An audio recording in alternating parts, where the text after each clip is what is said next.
Subject, application declined. MBA reinstatement review denied. Emily Hartley stared at the email on her phone, barely blinking as her thumb hovered over the screen. She was sitting in the back seat of the cab, her military duffel bag tucked tightly between her knees, her crisp uniform folded neatly inside. 7 years of service, 5 deployments, 3 commendations, and yet the university she'd once walked away from still saw her as unfinished business. Denied. Again. She locked her phone, not out of anger, but out of a calm she'd earned the hard way. They still saw me as the girl who left. But tomorrow, they'll meet the woman who came back. The cab turned onto Briar Ridge Lane, the street where she'd grown up. White picket fences, carefully trimmed hedges, and houses that hadn't changed since high school. But Emily had. She stepped out, dragging the bag behind her. The sun was dipping low, casting long shadows across the Carter household. The porch swing still creaked slightly in the breeze. She could smell rosemary and old wood. When she rang the doorbell, it wasn't nostalgia she felt. It was strategy. Her mother answered the door with the same tight-lipped expression she always wore when answering something unexpected. "Oh, you're here," Diane said. No hug, no smile, just a statement, like a weather report. "Dad's out back. Ethan's on his way. Come in if you're staying for dinner." Emily stepped inside. The house smelled like lemon polish and roast beef. The same scents, but they no longer felt familiar.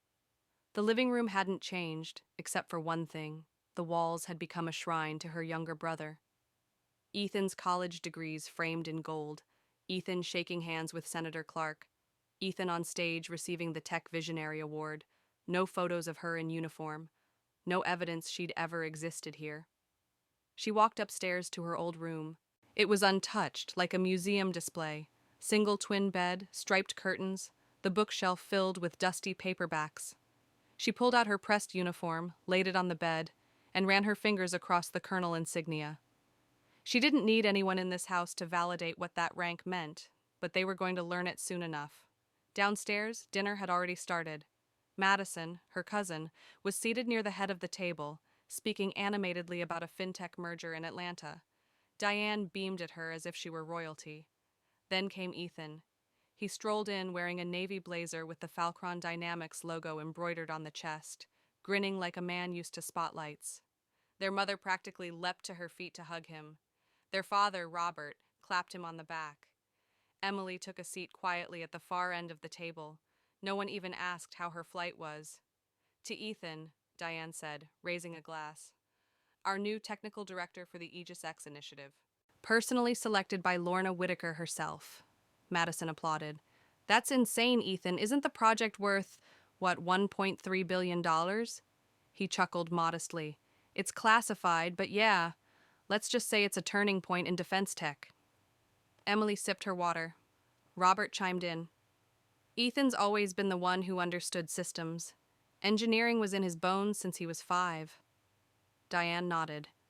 Unlike someone who decided to chase soldiers in deserts instead of finishing her MBA. Emily set her fork down.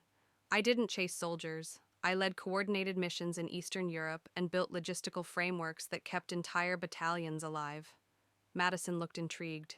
"Weren't you the lead on that cyber counterinsurgency unit? I think I read something in Defense Weekly."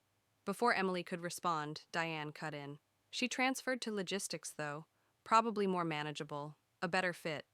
Emily's voice dropped a register. "Logistics in active zones isn't filing spreadsheets, Mom. It's triage. It's fuel rations and convoy survival. It's life or death." Ethan leaned back. "Still, if you hadn't walked out of that MBA program, who knows? Maybe you'd be working at Falcron." Emily looked directly at him. "You built a house on a foundation I laid.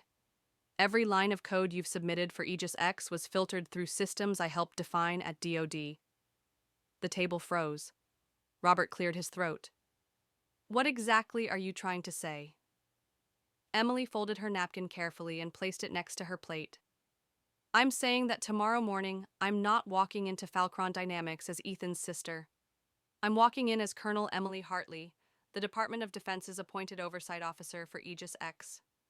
Madison's wine glass stopped mid-air. "You're the DoD rep?" Ethan asked, face paling. Yes, she replied. The one who determines whether Aegis X proceeds or is pulled for national security reasons.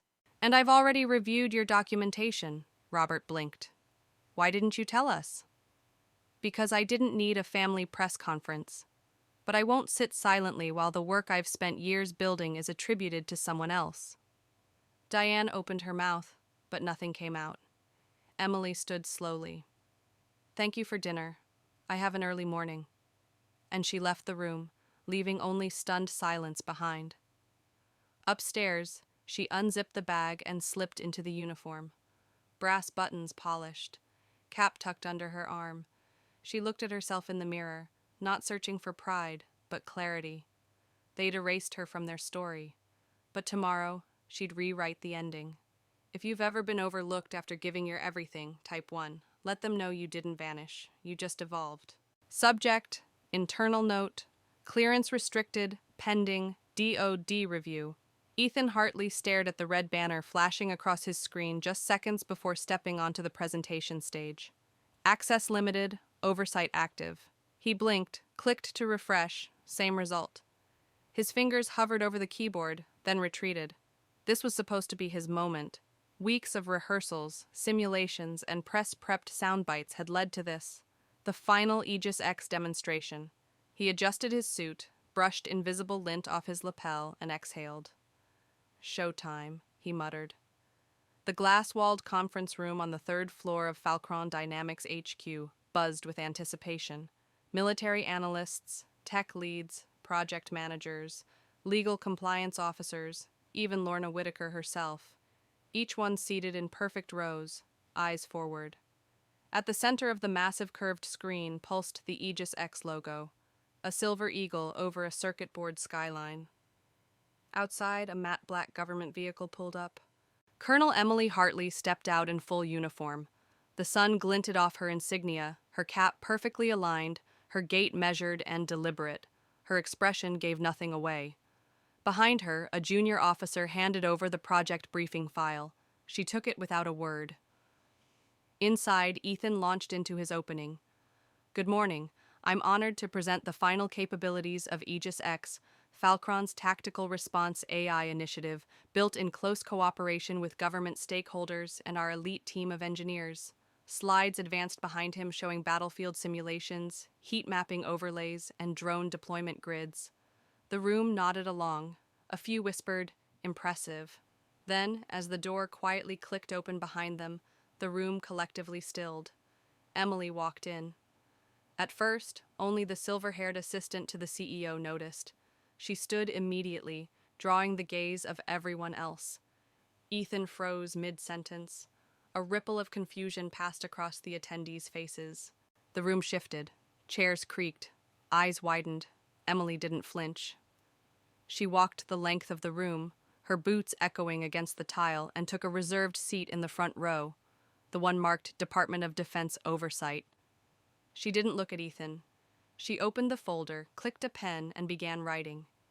CEO Lorna Whitaker rose and approached her with crisp grace. Colonel Hartley, she said, voice calm but firm, it's an honor to finally meet you.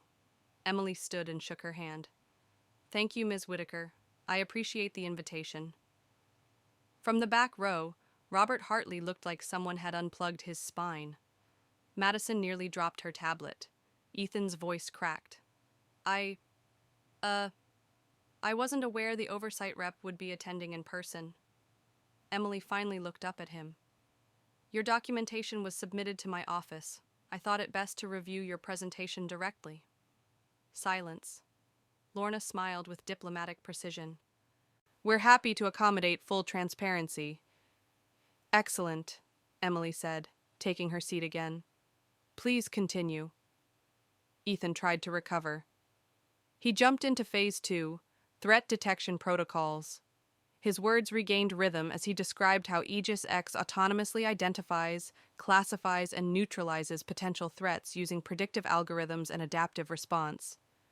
Then came the question. Emily raised her hand. Can you confirm the encryption method used in the threat verification layer? Ethan paused.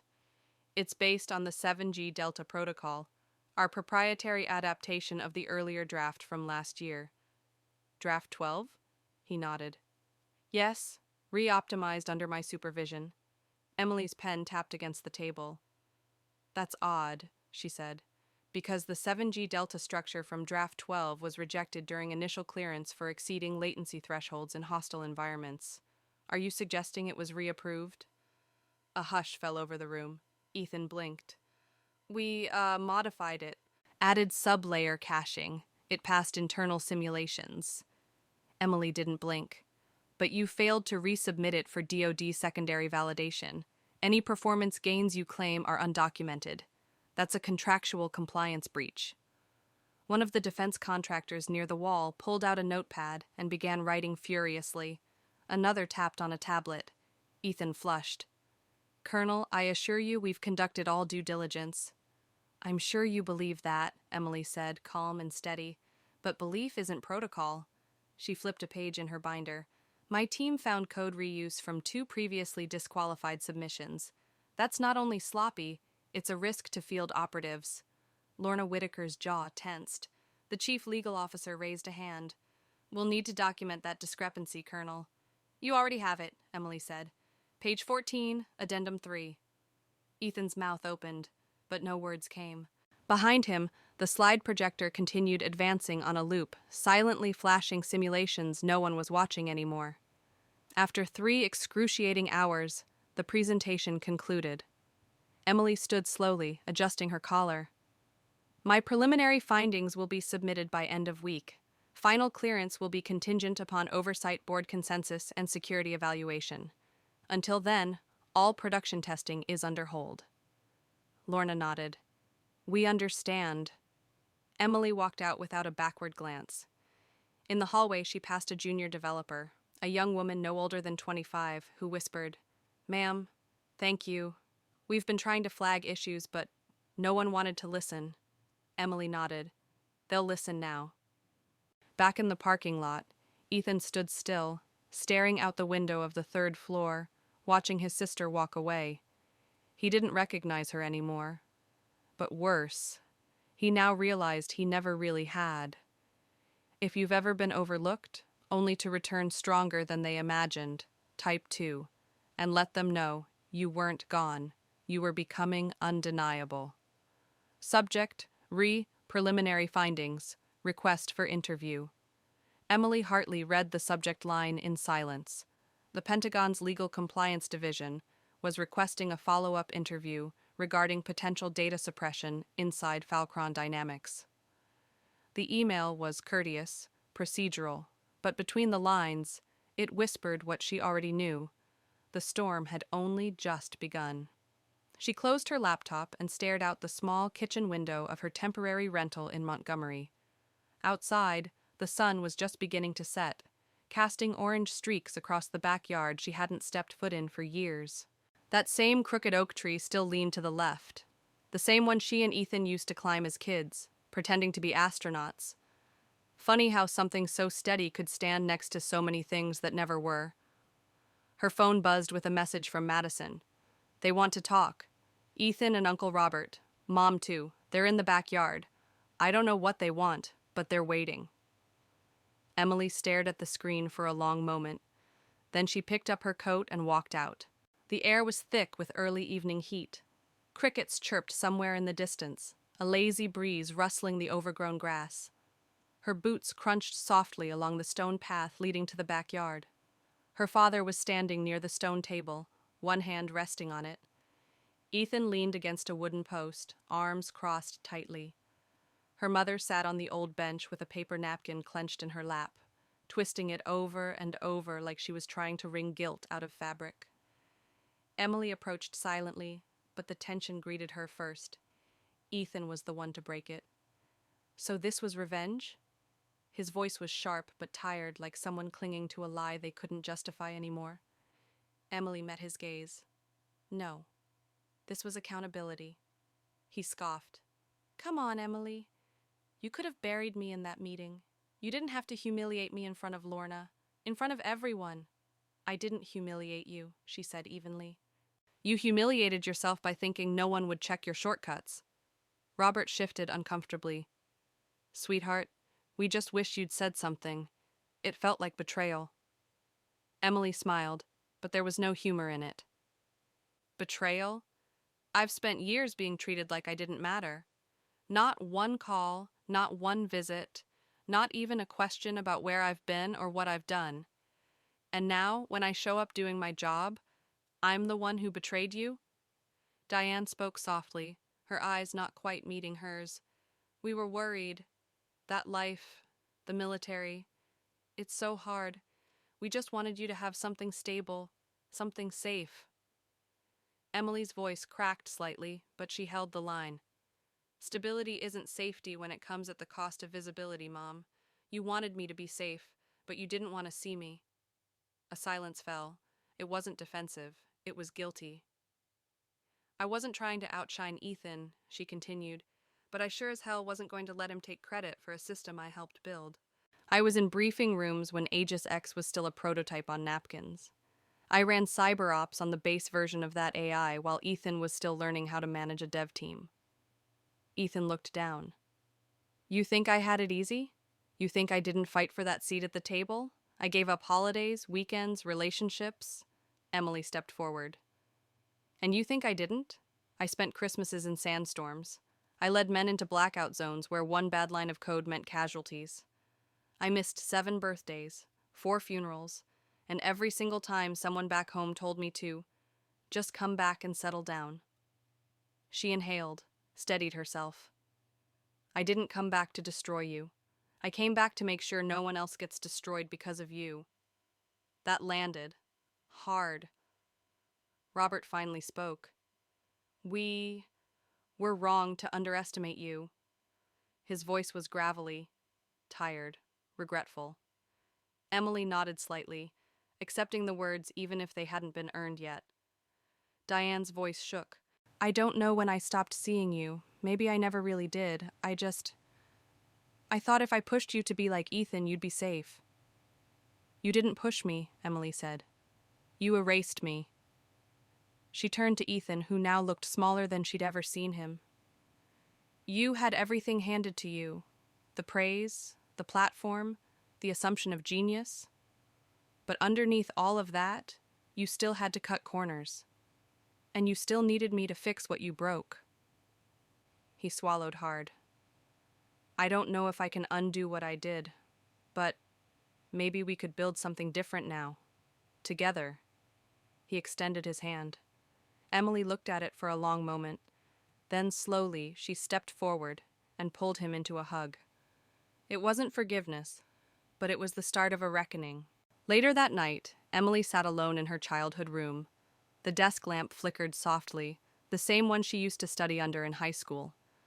In front of her was the internal audit summary from the Pentagon. She scrolled to the final line. Recommendation, testimony from Colonel Hartley, crucial to pursuing formal inquiry. She leaned back, exhaled slowly, and whispered to herself, They wanted silence. What they're about to get is the truth. If you've ever waited for an apology that never came and still chose to rise above it, type 3. Your strength isn't silent, it's unforgettable. Subject, clearance revoked. Ethan Hartley. The internal memo landed like a brick. Emily read it twice, then a third time, the corners of her mouth tightening. Falcron Dynamics had just revoked Ethan's security clearance. Not quietly, not internally, but through a formal public filing to the DoD Compliance Office, citing pending investigation into protocol deviation and data mishandling within the Aegis X program. They were cutting him loose, fast. And now, the very project he had once claimed sole credit for was being scrutinized line by the very oversight process Emily had helped establish. What he had once buried under charisma, buzzwords, and glittering slides couldn't stay hidden anymore. She picked up the phone and called General Amelia Ross. He's out, Emily said simply. Falcron just filed. There was a pause. And your report? The general asked. Filed this morning, Emily replied. Full documentation, evidence logs, code trail comparisons, whistleblower statement included. You know this doesn't just end here. I know. That evening, Emily didn't return to her rental. She drove to the old house instead.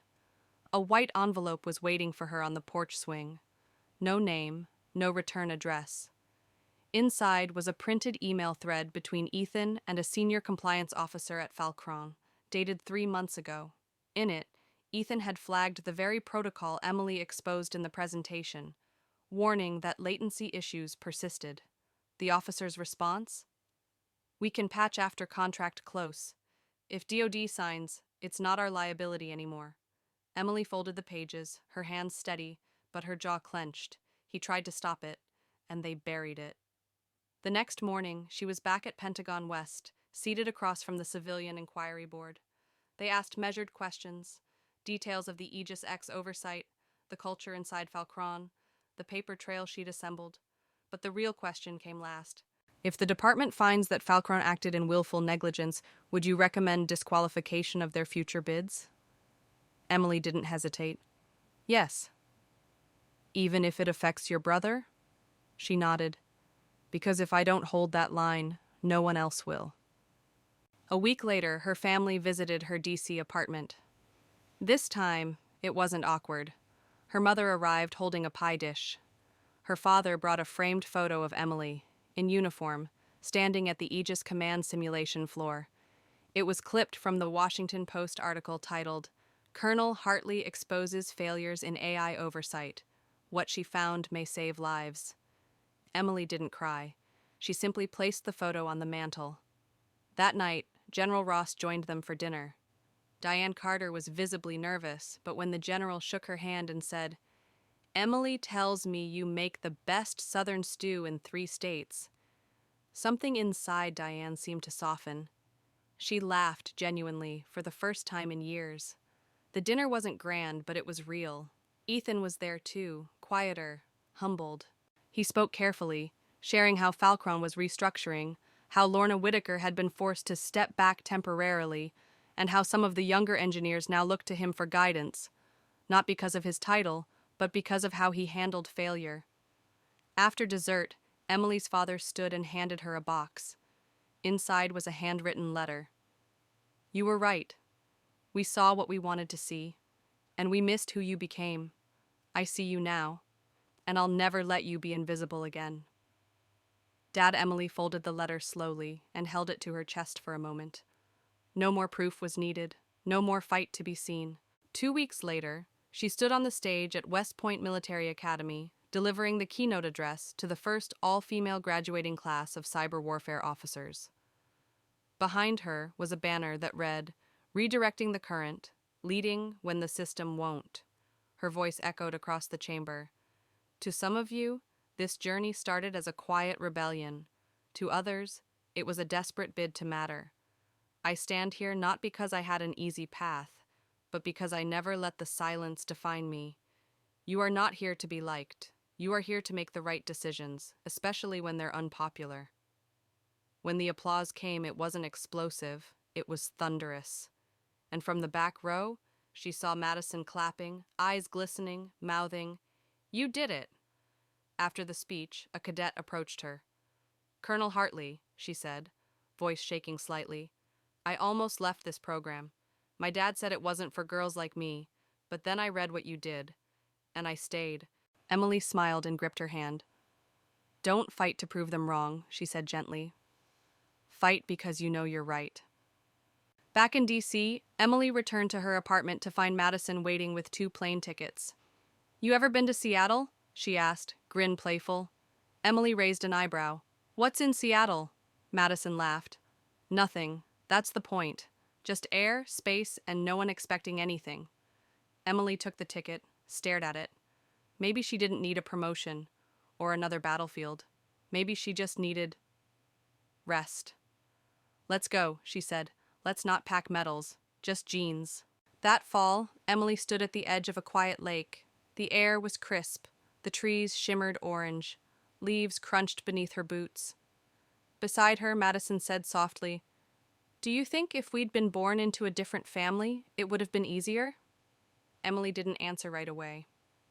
"No," she said at last, "because if they hadn't buried me, I never would have learned to rise." She looked down at the reflection in the water, strong, still, whole. "And if I hadn't had you, I might not have remembered who I was. They didn't speak after that. They didn't have to. If you've ever been buried by doubt, by silence, or by the people who were supposed to believe in you, and you rose anyway, type 4. And never let them forget who you became.